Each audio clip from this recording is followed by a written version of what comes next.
Hello everyone, welcome back to the channel. So I have a question for you. What happens when you combine a USB-C docking station, an M.2 enclosure, and a full-size hard drive dock into one device? Well, guess what? You get this.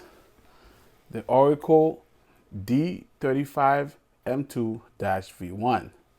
So kind of a mouthful, but I kind of see where they're going with this name. So, but we'll get into that later. So yeah, so this sounds impressive, right? But combining these many functions into one dock also raises an important question. Is this actually a useful all-in-one storage station, or is it trying to do too much?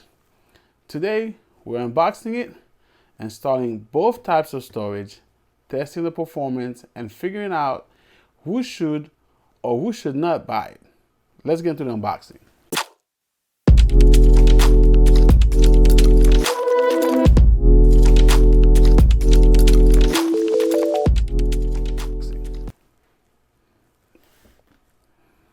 All right, so like I said before, so today we are checking out the ORICO D35M2-V1, a 12-in-1 USB-C docking station. Quick disclaimer, this was sent out by Oracle for review and no money exchange hand and my opinion or my own. Taking the plastic wrap out here, another bulge out here, so hopefully nothing is damaged inside. So you can see this box, I've seen better days. All right, let's check it out. So quick, let's look at the box. So what it looked like once you get it, and also there you go. All right, I mean the specs are like in kind of different language, so we're not gonna spend too much time on those. So okay, so I'm gonna take this off. Check our accessories real quick. All right, so we have our charger. Okay, it's not too large. I like the fact that it's not a two-part charger, two-part brick, so it's all-in-one right here. To a barrel jack. Over here we have our USB-C to USB-C cable. Let's see what else we got. All right, we got some screws. Just a metal cover. I'm not sure, probably for the SSD. And we also have a thermal pad for our SSD. Fits perfectly in there. So, and our literature. Bam. And finally, nothing in here. Our main event. Get out of this. Bam. Pretty lightweight, by the way. It's like, I mean, good thing, because if you're gonna put a 3.5 inch hard drives in there and it's already heavy, you imagine this thing would have been super heavy. Yeah, it's super lightweight. I like that. Let me check the. Is it magnetic? Hold on. Yeah, so magnetic cover. So it's ABS plastic here. So you have metal and ABS plastic combined here to make this product. Okay. All right, some ventilation on the bottom. So as you can see, this is where your hard drive will go and our SSD will go over here. So but yeah, perfect. So let's go ahead and we're gonna set this up, and then so this unit is typically larger than a typical USB-C hub, but that makes sense considering it needs enough room for 3.5 inch hard drive. So, and the enclosure uses a combination of aluminum and ABS plastic. The aluminum helps give it a more premium appearance while also assisting with heat dissipation. And then also, this is an open drive dock. So the 3.5-inch hard drive will remain partially exposed while it is installed. That makes swapping drive extremely easy, but it also means this is better suited for a desk than for traveling. So for our testing, we have ourselves a 1 terabyte Seagate hard drive. And also, we are going to grab ourselves a SSD. So we're gonna do a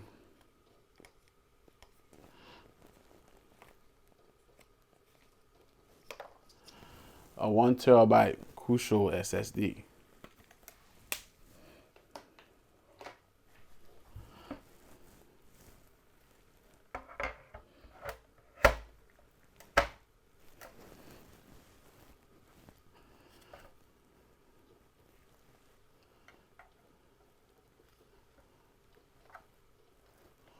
By the way, guys, what I noticed, you have plenty of space here, so you can install a drive that has a heatsink. If you don't want to use the heatsink that came with this, right?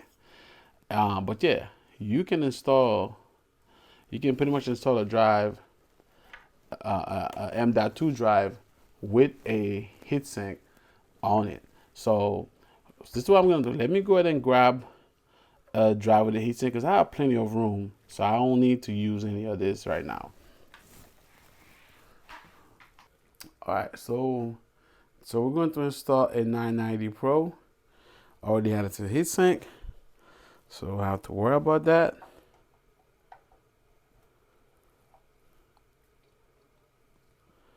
Okay, all we need now is just a screw. Okay.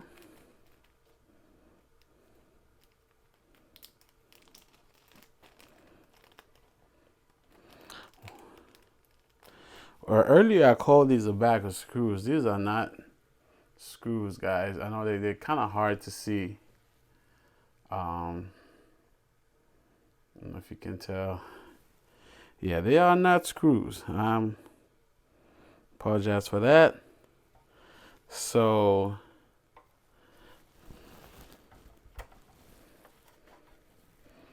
put this down here.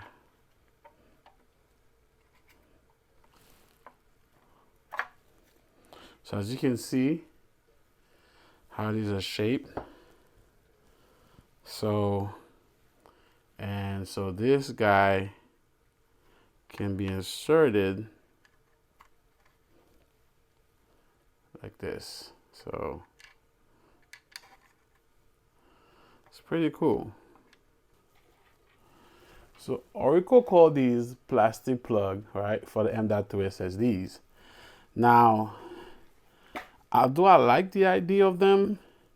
They're absolutely annoying and very difficult to place because once you set it up, right? So remember, it's not flexible. It's a really plastic plug. So when you try to attempt to put the SSD, it's in the way. It's definitely in the way. And trying to rotate this. See, yeah, it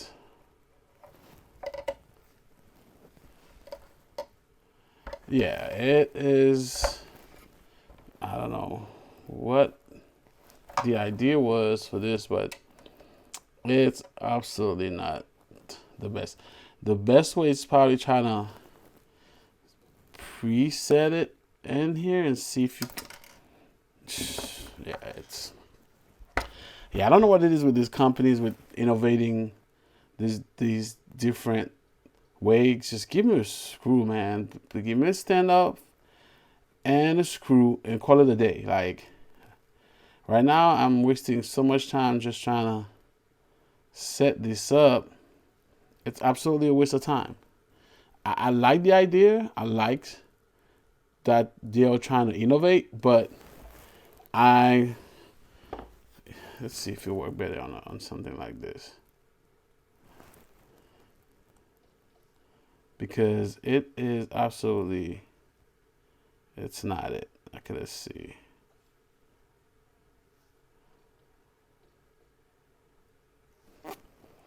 So on this, it's probably gonna work better.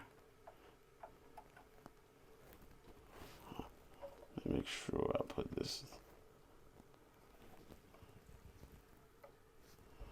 Make sure it's fit. Come on, baby. I can't get it together. It sounded good, but yeah. So I'm just gonna for the sake of testing, I'm not gonna use it. All right, guys. Yeah, for the sake of testing, I'm gonna bypass those plastic plug, whatever they call them. They're absolutely horrible. They do not. I mean, I don't recommend it, but due to the weight of the heatsink, it can at least stay down a little bit. But yeah, these things are they're not doing it. They should have been at least more softer material where you can have a little bit of flexibility to move around. The fact that it's just hard plastic, you can't do much with it. Like, they don't fit in the hole and the slide where it's supposed to go. So you can't put them first and then slide this after. Unless, I don't know, I'm missing something. And even when I try to put it with it, it's not fitting into the slot. So I'm not wasting time trying to figure that out. So we're gonna use it the way it is. I mean, I don't recommend. I try to figure some way to do it. But again, I recommend just stand off a screw and we're over with. That's it. Those things I never like them. I never trust them in enclosures. They can break. They'll come off. They'll pop off, and who knows? But yeah, it's great idea, but horrible execution, especially in this. I don't recommend it. But yeah. So to move on, I'm just gonna bypass this entire thing. So we don't need to use the thermal pad and this whatever cover, because I have one with a heatsink. Again, I'll be very careful with this. So again, it's gonna stay on the desk anyway.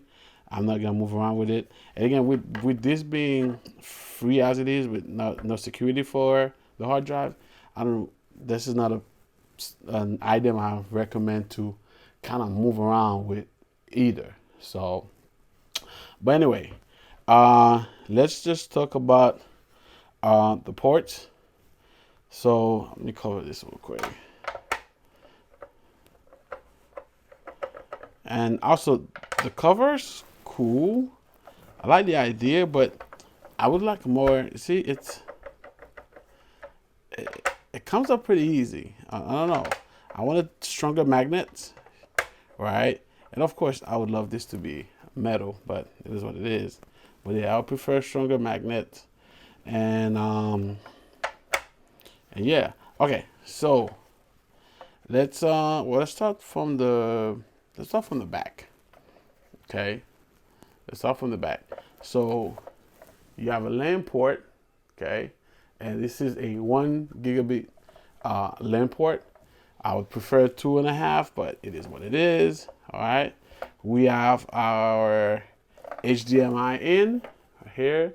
We have a USB-A, 10 gigabit per second, and also we have a USB-C for PC in. All right, that's where you connect your computer, and of course we have a DC barrel jack.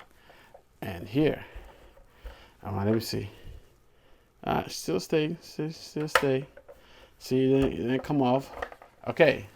Here you have SD card and micro SD card. This side.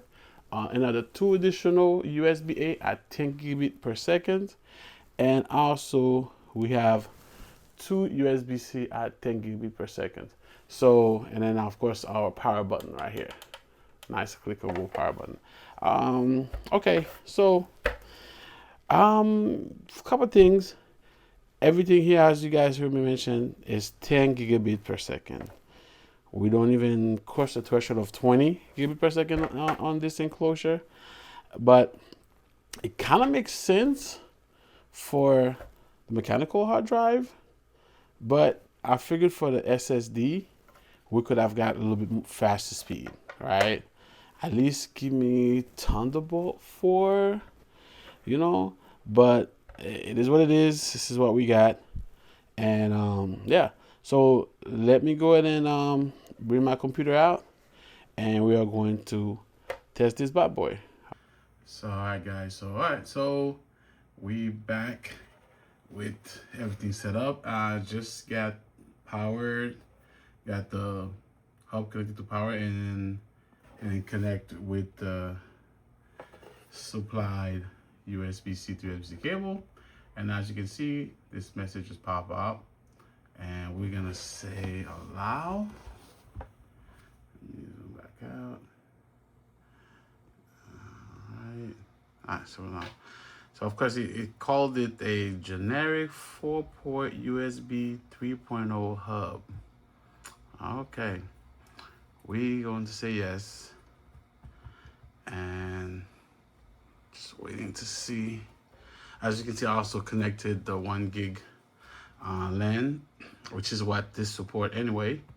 So see if we get some faster speed. Remember, with the wavelength that supported 2.5 gig, I connected it and we had crazy, I almost saturated the whole 10 gig.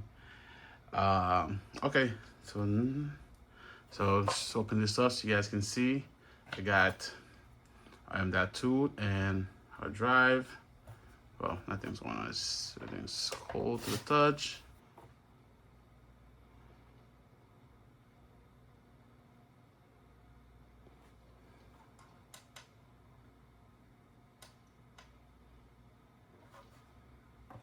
I'm gonna change the hard drive, guys, because for some reason this drive's it's not being read. I don't know why. I'm gonna try a different drive and see.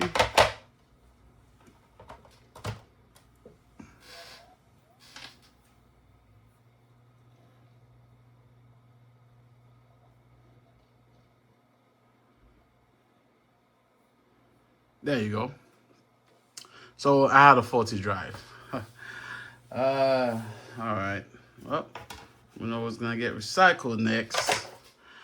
Okay, we are in business now. So, yeah, so I had a faulty drive. So now you can see, I know it's hard to see there's two lights. Let's see, right here. So one says you got an HDD and then you got an SSD light. So according to the specs, this button should only can activate and deactivate the SATA drive, but the SSD should always run like all the time. So I don't know what's going on. Like, yeah, I was just activating and deactivating the SSD. So let me try it again. So everything done. So everything stop.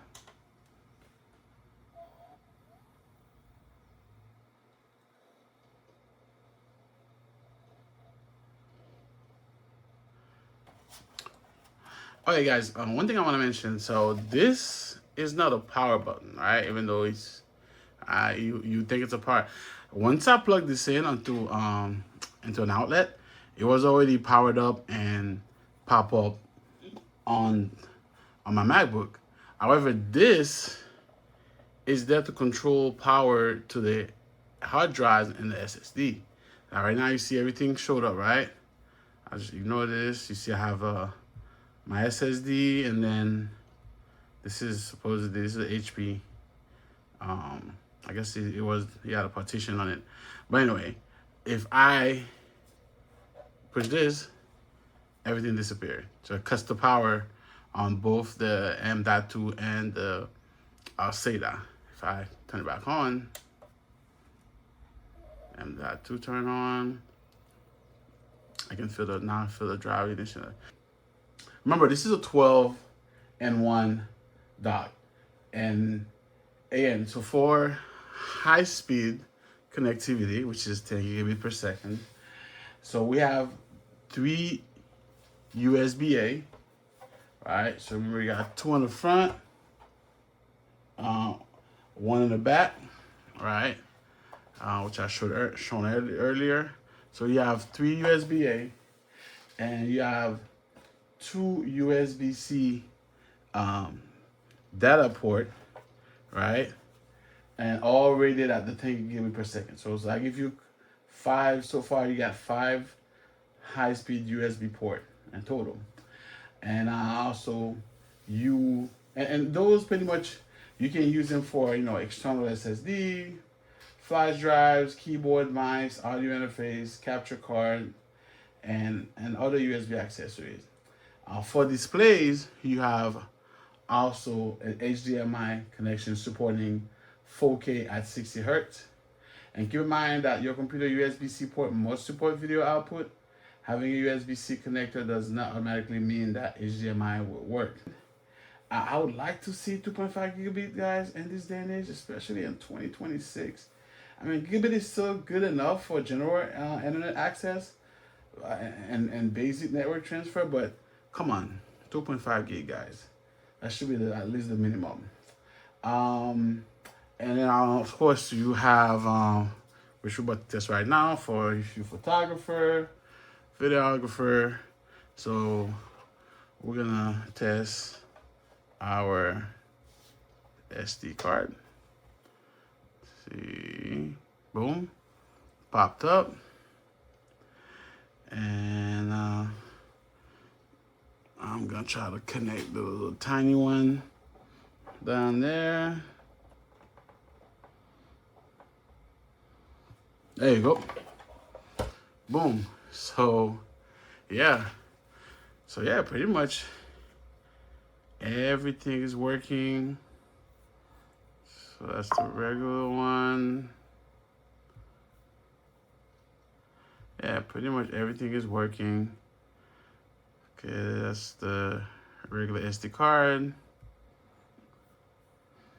And this is our microSD.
Okay, so I had to get in reset.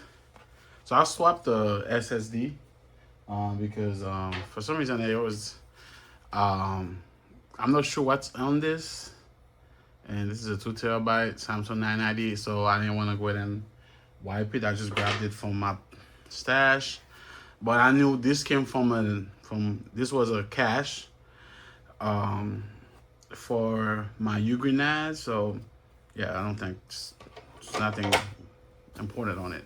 So I can go ahead and wipe it. So now I wipe it, named it. So now we have, so it's a crucial 1 terabyte. So now we can go ahead and run ourselves a speed test on it.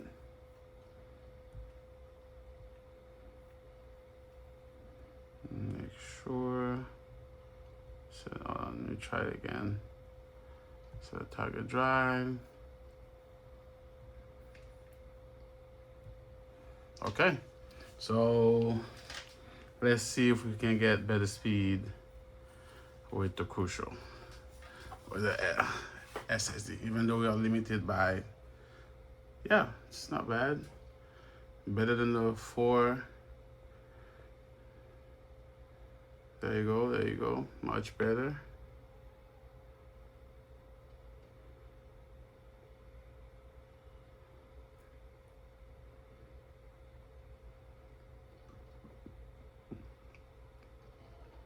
So again, speeds are pretty decent. What we should expect for a 10 gigabit per second dot anyway. So, but yeah, let's so again, the internal M.2 interface and the dock's host connection are rated for up to 10 gigabit per second. That means this is a Gen 4 SSD. It will never give you the full internal Gen 4 performance. The USB connection is the limiting factor, right? So pretty much you see the speed I was getting with about 900 or 859 megabit per second. So yeah, that's your average. That's what you should expect for your read and write speed at this level. So who is this for? So it makes more sense for people using a laptop or mini PC as their primary computer. It is also a strong option for photographers and video creators who need card readers, external storage, and monitor connectivity in one place. PC technicians may appreciate the open SATA bay because it makes checking or recovering data from loose drive much easier. It could also work as a simple backup station. You can keep the M.2 SSD permanently installed and insert a larger hard drive whenever it is time to run a backup. However, this is not a replacement for a NAS, a RAID enclosure, or a dedicated Thunderbolt editing drive. It provides convenient direct attached storage, but it does not provide network storage, hardware RAID. So, is ORICO D35M2-V1 worth buying? The answer depends on how many of its features you actually use. If you only need an M.2 enclosure, this is overkill. If you only need USB-C hub, that's a smaller and less expensive option. But if you need a desktop dock, an internal M.2 enclosure, and an easy way to access full-size SATA drives, then this combines those functions into one surprisingly practical device.